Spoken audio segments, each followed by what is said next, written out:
¿Os parece si empezamos? ¿Os parece si empezamos?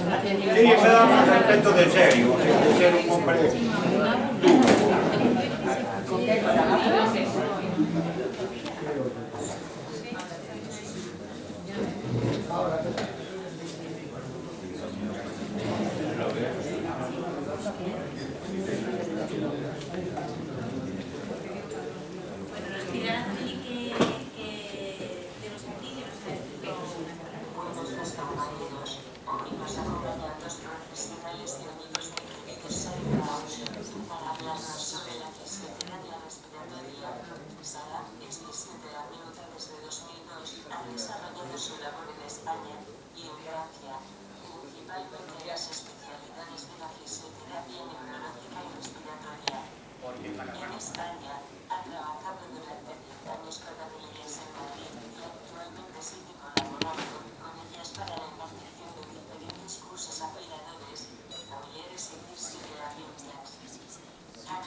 La red sanitaria con el equipo multidisciplinar, tanto médicos como enfermeros, terapeutas, auxiliares, todos ellos que también tienen que estar cuanto más comunicados mejor para vuestro bien. Y luego pues otras asociaciones como Adela o la plataforma de ELA o la Fundación Luzón, diferentes, ¿no?, que también os aunan y conseguís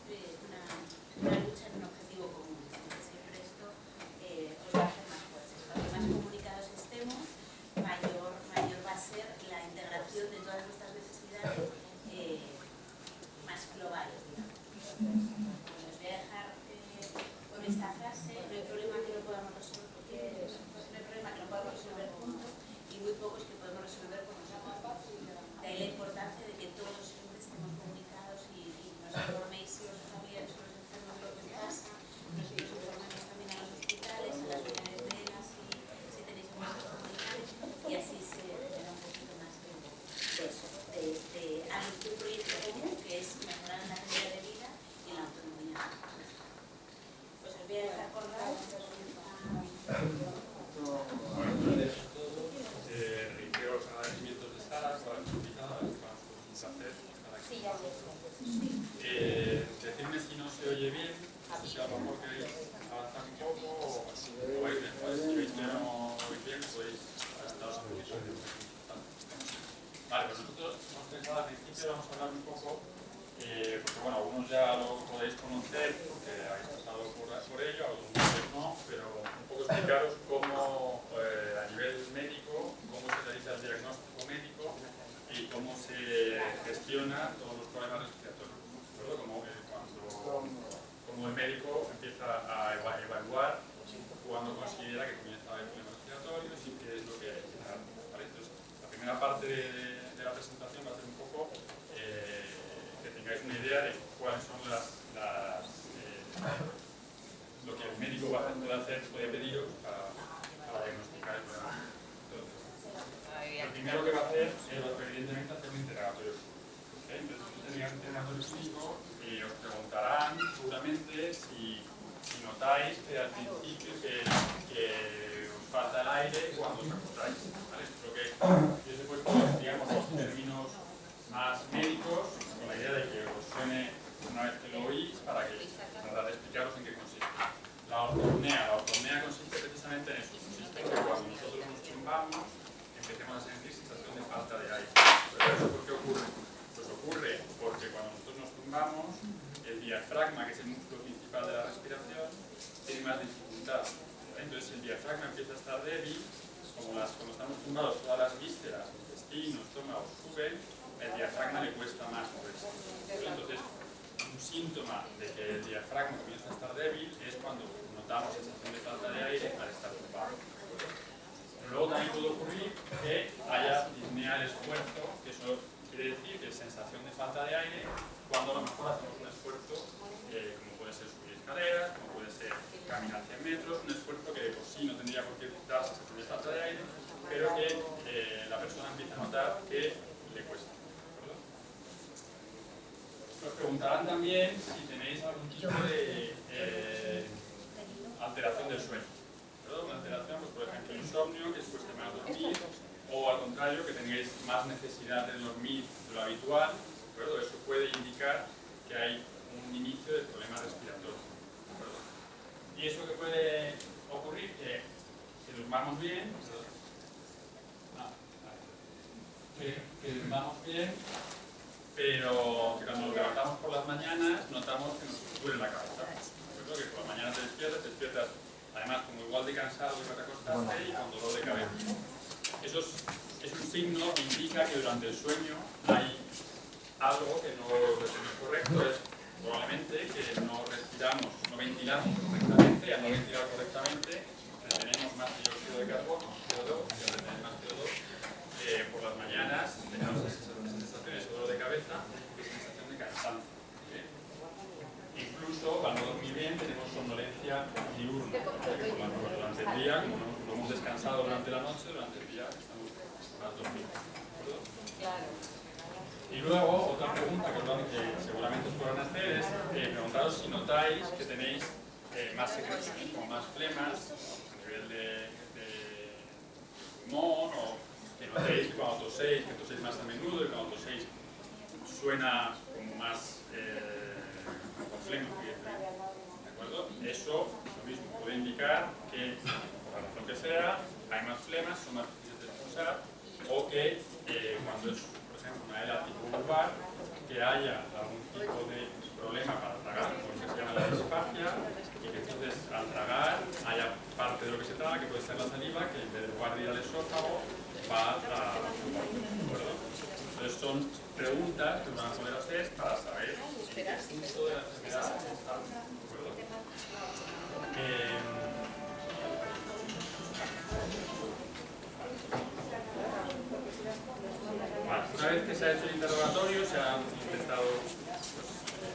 ver un poco en qué punto se está, lo que, para objetivar un poco el resultado, lo que se va a hacer que es exploración funcional respecto.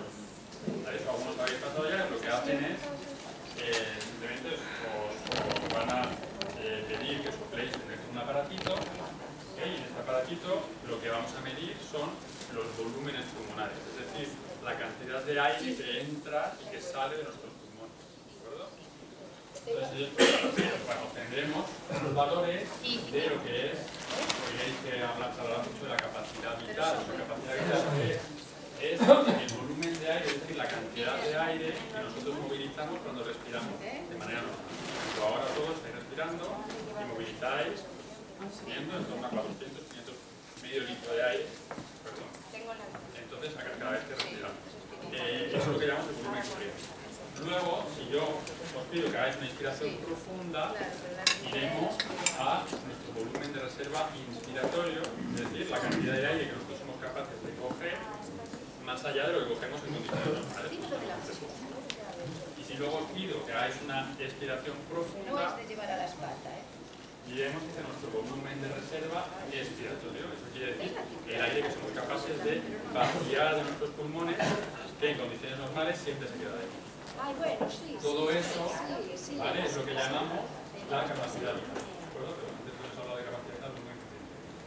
Todo esto, la suma, la suma del volumen de reserva inspiratorio, del volumen de reserva expiratorio y del volumen corriente, es lo que se conoce como capacidad vital, es decir, es la cantidad de aire que conseguimos movilizar. ¿Okay? Luego sabemos que dentro de nuestros pulmones siempre queda una parte de aire que no se moviliza, es el volumen residual. Siempre tiene que estar ahí para que el pulmón se mantenga siempre abierto, si no el pulmón se colapsa. Bueno, he supuesto valores que son considerados normales, pero en una persona, un adulto medio, ¿de acuerdo? Luego esto, cada valor depende del peso, de la talla y de la edad de cada uno de vosotros. ¿Qué ocurre en la ERA? Lo que ocurre es que como la musculatura es más débil, evidentemente lo que decíamos antes, si yo os pido coger más aire, la musculatura no va a ser capaz de tirar del tórax para que entre más aire, con lo cual se reducen tanto los volúmenes de reserva expiratorios como los volúmenes de reserva expiratorios. Bueno, entonces puede ser que la respiración normal, el volumen corriente, sea correcto, pero luego cuando yo os pido que hagáis una respiración profunda, no entra más aire, con lo cual se va reduciendo lo que llamamos la capacidad vital. ¿De acuerdo?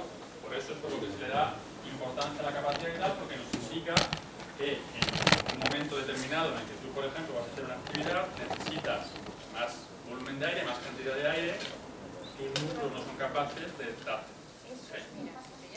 Lo que es importante aquí saber es que normalmente, a no ser que haya algún otro tipo de patología asociada, el pulmón en sí, lo que es el tejido pulmonar, está sano.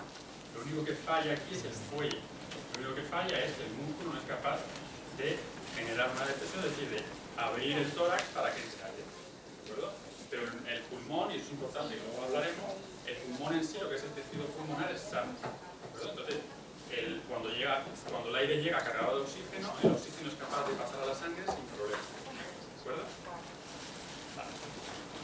¿Qué ocurre? Que con esta reducción de volúmenes, la consecuencia es, por un lado, que nuestra tos se va a volver más ineficaz, ¿vale? Porque nosotros para toser necesitamos coger mucho aire, y cuanto más aire cogemos, más fuerza tenemos para expulsar, entonces cuanto menos aire cogemos, más ineficaz es la tos, ¿de acuerdo? Y también una insuficiencia ventilatoria. Una insuficiencia ventilatoria no es más que hay zonas del pulmón que no ventilan correctamente, y es por eso porque por lo que retenemos más dióxido de carbono, es decir, el dióxido de carbono es el producto de desecho que expulsamos cuando respiramos. Si hay zonas del pulmón que ventilan menos, lo que ocurre es que ese dióxido de carbono se acumula. Y eso es lo que da la sintomatología que decía antes de somnolencia diurna, cefaleas, dolores de cabeza por la mañana, etc. ¿De acuerdo? Entonces digamos que es un poco la consecuencia de esta dificultad para llenar los pulmones de aire. ¿De acuerdo? Seguimos. Esto es lo que os explicaba de la tos. ¿Cómo se produce la tos? La tos ocurre que nosotros tenemos la flema o que, por ejemplo, estamos comiendo alguna cosita que entra. Hay un mecanismo de que reacciona, es decir, que manda información al cerebro y dice aquí hay una irritación, hay algo que no tiene que entrar aquí, mecanismo del cerebro y el cerebro lo que va a hacer es pedir a los músculos que hacen la inspiración, que nos ayudan a coger aire, que se contraigan. ¿Vale? El músculo diafragma que os hablaba antes es este. ¿De acuerdo? Es este músculo que cuando se contrae baja y como veis llena el pulmón de aire. No me pongo aquí. ¿Vale? Se llena el pulmón de aire. ¿De acuerdo? ¿Qué necesitamos? Cuando necesitamos toser, vamos a hacer una inspiración profunda para llenar. Una vez que ya hemos llenado el pulmón de aire, lo que hacemos es cerrar la glotis. La glotis es, digamos, donde tenemos las cuerdas vocales. ¿Okay? Si al cerrar la glotis lo que vamos a intentar es aumentar la presión dentro del tórax para que cuando lo abramos de golpe, el aire salga de golpe y usemos la flema o lo que tengamos. ¿De acuerdo? Entonces necesitamos primero una contracción de los músculos respiratorios del diafragma, que se llene todo de aire. Cerremos la glotis para que al relajar la musculatura inspiratoria aumente mucho la presión dentro del tórax y luego una vez que abrimos la glotis hacer fuerza con nuestros músculos expiratorios como son los abdominales, ¿de acuerdo? Para que el aire salga de golpe y la tos se detenga. Entonces puede fallar entonces, la musculatura inspiratoria que es más débil, puede ocurrir que la glotis no la consigamos cerrar correctamente, con lo cual hay parte del aire que se escapa, con lo cual la tos sigue siendo más ineficaz, o puede ocurrir que la musculatura como los abdominales esté más débil y entonces no sean capaces tampoco de generar ese flujo de aire elevado para que la digestión o el cuerpo esté.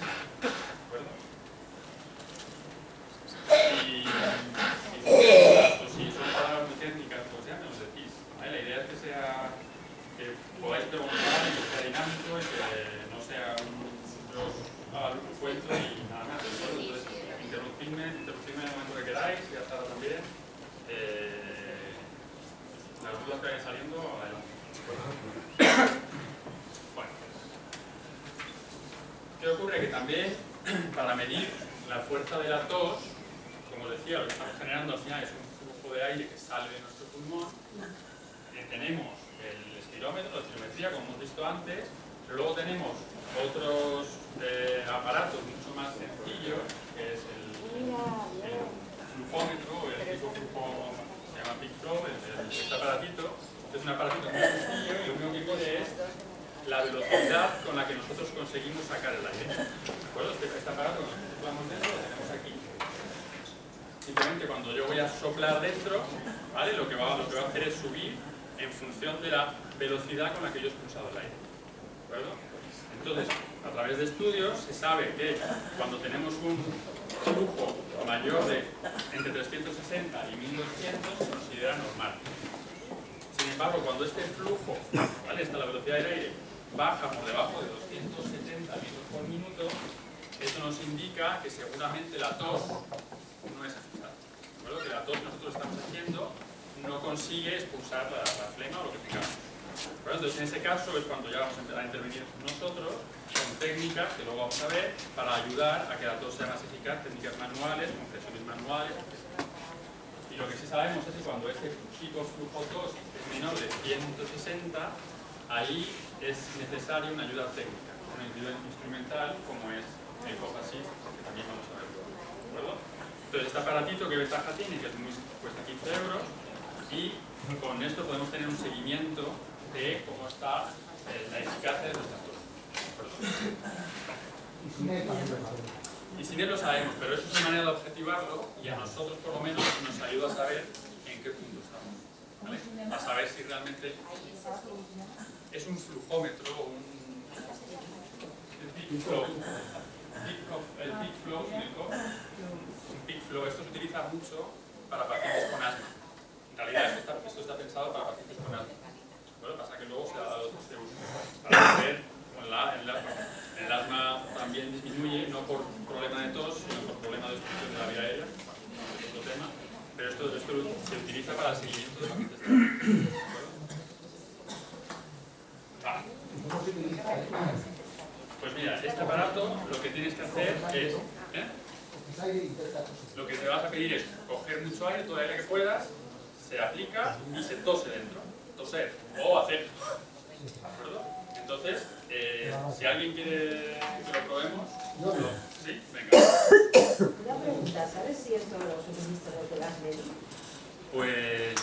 creo que no, pero se puede solicitar. Se puede solicitar. A ver, sí, no. Yo creo que en principio no, porque no es un aparato de terapia, es un aparato de diagnóstico más bien. Entonces en principio yo creo que no, pero esto es un.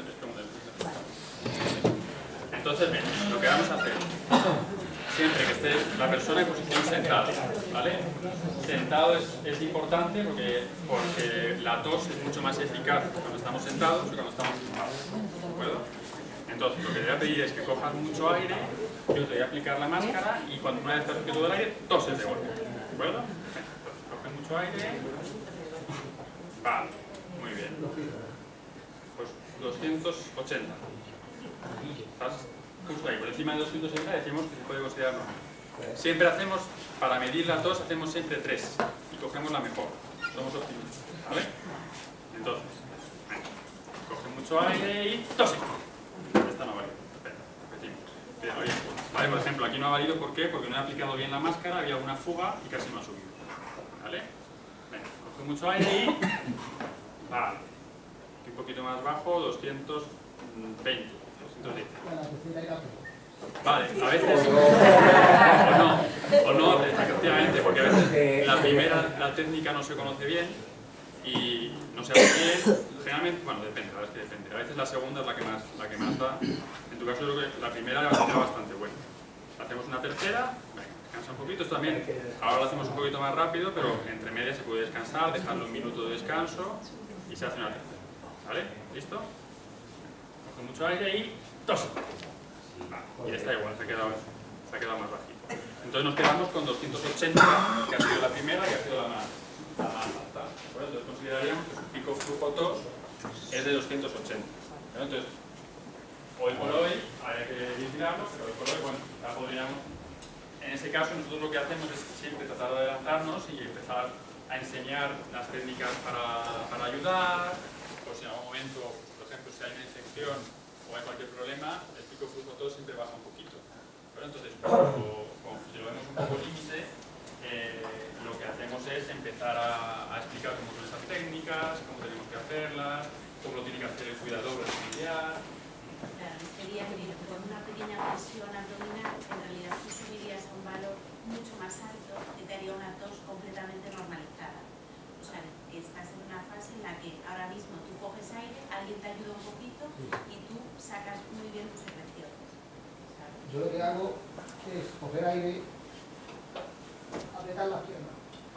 Y pegar el golpe. Claro, pero ahora las piernas te bien. Pero cuando tú miras las piernas bien ya no puedo hacer el... Pero ahí lo que funciona más que el hecho de apretar y poner las piernas es el hecho de que tú te echas para adelante. ¿Qué ocurre? Que tus vísceras suben y aumentan. Claro. Eso es lo que hago. Yo entonces cuando estoy mirando así, digo el golpe para que salga. Claro, eso es. Pero luego, de todas maneras, en la parte que hemos estado, lo vamos a ver. ¿Vale? Venga, continuamos. Luego, también os pueden hacer, esto no se hace siempre, os lo he puesto solo para que sepáis en qué consiste, en medir las presiones respiratorias. Las presiones máximas respiratorias. Lo que hacen es medir la presión que nosotros somos capaces de generar cuando cogemos aire y cuando soplamos. Eso se llama la PIM y la PEM, es presión inspiratoria máxima y presión expiratoria máxima. Igual, todo esto es para objetivar, para dar un dato, que como decías antes, que nosotros lo sabemos, pero necesitamos datos objetivos, el modo de datos objetivos para saber en qué punto estamos y saber cómo actuar. Entonces, bueno, se consideran que valores normales de PIM y de PEM se suele hacer con estos aparatitos, o también se puede hacer con el espirómetro, por menos de 80, como estas son negativas, como es inspiración es presión negativa, menos 80 o menos 90 se considera normal y más 90 o 100 se considera normal. Lo que sabemos es que cuando la PIM, la presión inspiratoria, es menor, pues no llega a menos 60 centímetros de agua, y menos 50, menos 40, hay una debilidad de la musculatura inspiratoria y que cuando la PEM es menor de 60, sabemos que puede haber una dificultad. Similar a lo de antes, pero un poco objetivado de otra manera. Vale, la auscultación. Supongo que habréis ido muchos al médico y os han auscultado. La auscultación, ¿qué es lo que estamos buscando? Simplemente queremos escuchar los ruidos respiratorios. ¿De acuerdo? Los ruidos respiratorios, ¿por qué? Porque cuando nosotros respiramos, el aire entra, pasa por los bronquios y ahí ese roce del aire con el bronquio genera un ruido. Pero el ruido respiratorio normal, que llamamos. Entonces aquí no sé si se ve bien.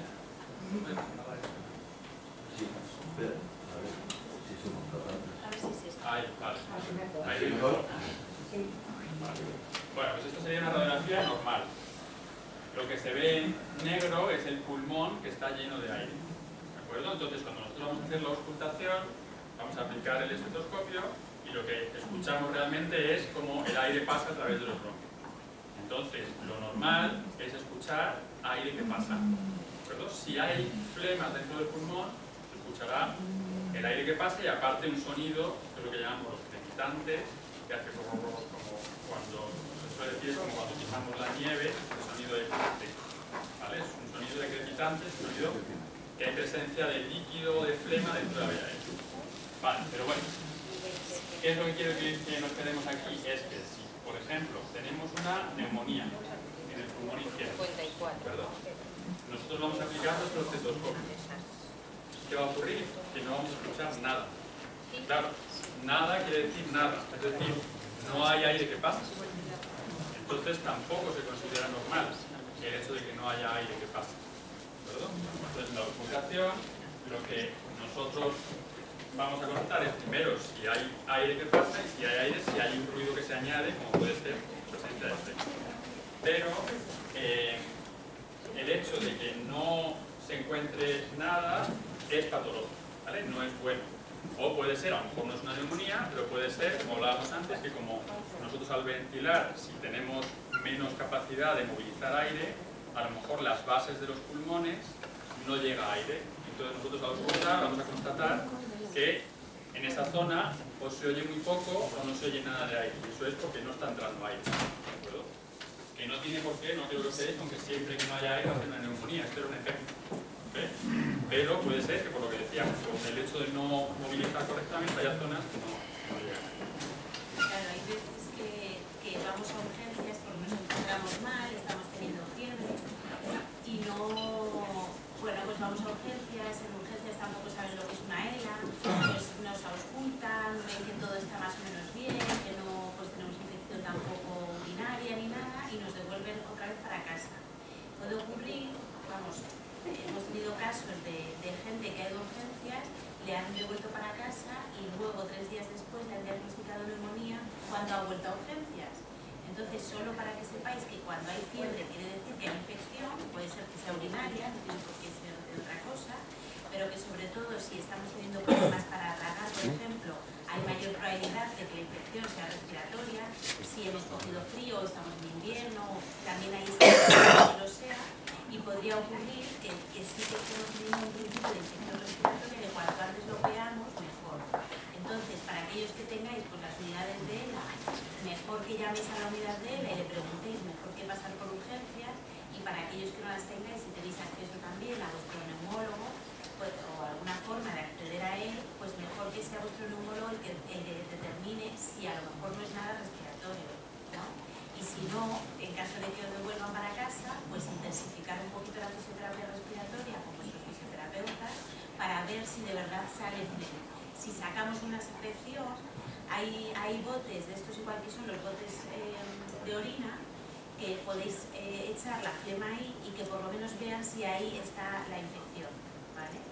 No tiene por qué ser siempre, pero que siempre que haya fiebre a vosotros os suena así un poco como raro y que sepáis que siempre hay que actuar.